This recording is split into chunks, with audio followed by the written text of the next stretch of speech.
जो मनुष्य यह समझ लेता है कि परब्रह्म पुरुषोत्तम नित्य अविनाशी सर्वव्यापी सर्वशक्तिमान सर्वाधार सर्वाधिपति सर्वात्मा और सर्वश्रेष्ठ है, वे परमेश्वर नित्य निर्गुण और नित्य सगुण, और इसी के साथ जो ये भी समझ लेता है कि देवता पितृ मनुष्य आदि जितनी भी योनियां तथा भोग सामग्रियां हैं सभी विनाशशील क्षण भंगुर और जन्म मृत्युशील होने के कारण महान दुख के कारण है, तथापि इनमें जो सता स्फूर्ति तथा शक्ति है वह सभी भगवान की है, और भगवान के जग चक्र के सुचारू रूप से चलते रहने के लिए भगवत प्रीतार्थ की इनकी यथा योग्य सेवा पूजा आदि करने की शास्त्रों ने आज्ञा दी है,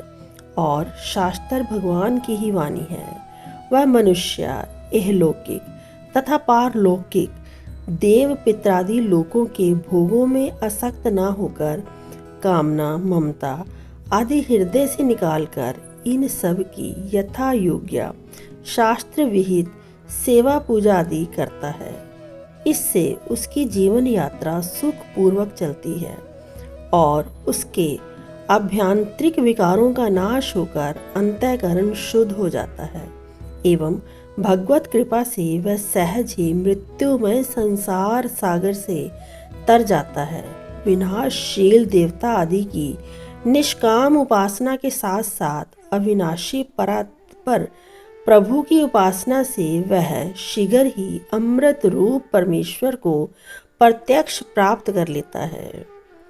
श्री परमेश्वर की उपासना करने वाले को परमेश्वर की प्राप्ति होती है, यह कहा गया।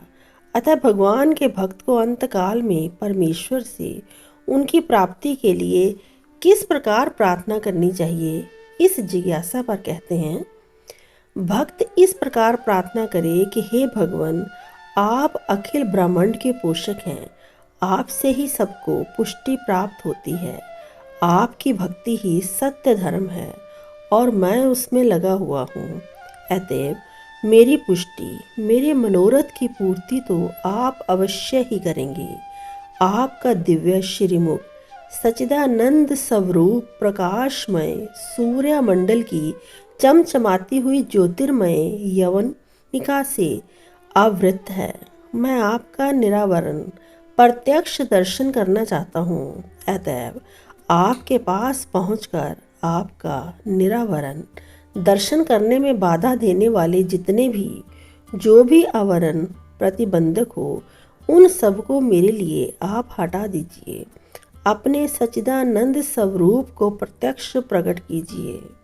भगवान, आप अपनी सहज कृपा से भक्तों के भक्ति साधन में दृष्टि प्रदान करके उनका पोषण करने वाले हैं। आप समस्त ज्ञानियों में अग्रगण्य परम ज्ञान स्वरूप तथा अपने भक्तों को अपने स्वरूप का यथार्थ ज्ञान प्रदान करने वाले हैं। आप सबका यथा योग्य नियमन नियंत्रण और शासन करने वाले हैं। आप ही भक्तों या ज्ञानी महापुरुषों के लक्ष्य हैं और अविज्ञेय होने के पर भी अपने भगत वत्सल स्वभाव के कारण भक्ति के द्वारा उनके जानने में आ जाते हैं। आप प्रजापति के भी प्रिय हैं। हे प्रभु, इस सूर्य मंडल की तप्त रश्मियों को एकत्र करके अपने में लुप्त कर लीजिए।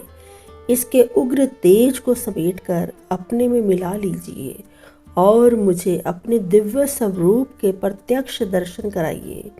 अभी तो मैं आपकी कृपा से आपकी सौंदर्य माधुर्य निधि दिव्य परम कल्याणमय सच्चिदानंद स्वरूप का ध्यान दृष्टि से दर्शन कर रहा हूँ। साथ ही बुद्धि के द्वारा समझ भी रहा हूँ कि जो आप परम पुरुष इस सूर्य की और समस्त विश्व के आत्मा है, वही मेरी भी आत्मा है। अतः मैं भी वही हूँ। ध्यान के द्वारा भगवान के दिव्य मंगलमय स्वरूप के दर्शन करता हुआ साधक अब भगवान की साक्षात सेवा में पहुंचने के लिए व्यग्र हो रहा है और शरीर का त्याग करते समय सूक्ष्म तथा स्थूल शरीर के सर्वथा विघटन की भावना करता हुआ भगवान से प्रार्थना करता हुआ कहता है, परम धाम का यात्री वह साधक अपने प्राण, इंद्रियां और शरीर को अपने से सर्वथा भिन्न समझकर उन सब को उनके अपने अपने उपादान तत्व में सदा के लिए विलीन करना एवं सूक्ष्म और स्थूल शरीर का सर्वथा विघटन करना चाहता है। इसलिए कहता है कि प्राण आदि समष्टि वायु आदि में प्रविष्ट हो जाए और स्थूल शरीर जलकर भस्म हो जाए। फिर वह अपने आराध्य देव परब्रह्म पुरुषोत्तम श्री भगवान से प्रार्थना करता हुआ कहता है कि हे यज्ञ में विष्णु, सच्चिदानंद विज्ञान स्वरूप परमेश्वर, आप अपने निज जन मुझको और मेरे कर्मों को स्मरण कीजिए। आप स्वभाव से ही मेरा और मेरे द्वारा बने हुए भक्ति रूप कार्यों का स्मरण करेंगे, क्योंकि आपने कहा है कि मैं अपने भक्त का स्मरण करता हूँ और उसे परम गति में पहुँचा देता हूँ, अपनी सेवा में स्वीकार कर लेता हूँ, क्योंकि यही सर्वश्रेष्ठ गति है। इसी अभिप्राय से भक्त यहाँ दूसरी बार फिर कहता है कि भगवान, आप मेरा और मेरे कर्मों का स्मरण कीजिए। अंत काल में मैं आपकी स्मृति में आ गया तो फिर निश्चय ही आपकी सेवा में शीघ्र पहुंच जाऊंगा।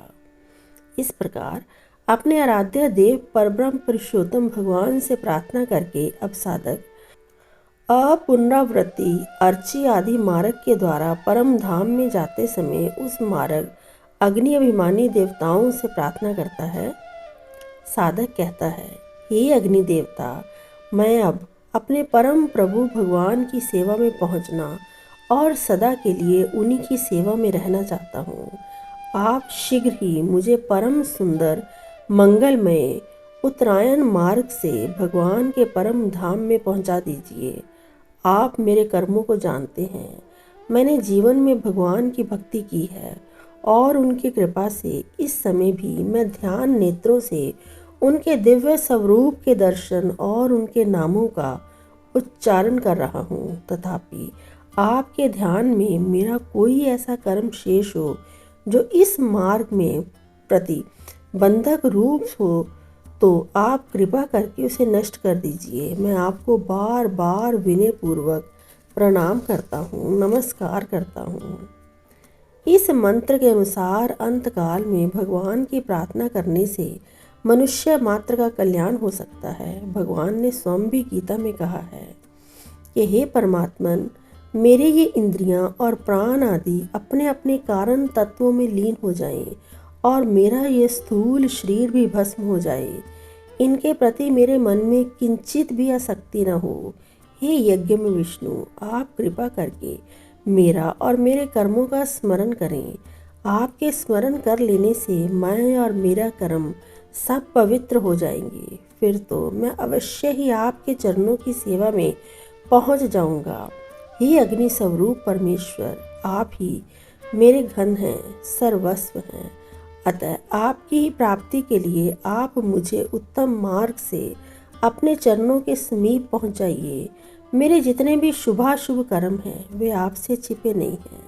आप सबको जानते हैं। मैं उन कर्मों के बल पर आपको नहीं पा सकता। आप स्वयं ही दया करके मुझे अपना लीजिए। आपकी प्राप्ति में जो भी प्रतिबंधक पाप हो उन सबको आप दूर कर दे। मैं बारंबार आपको नमस्कार करता हूँ, बारंबार आपको नमस्कार करता हूँ। ओम शांति।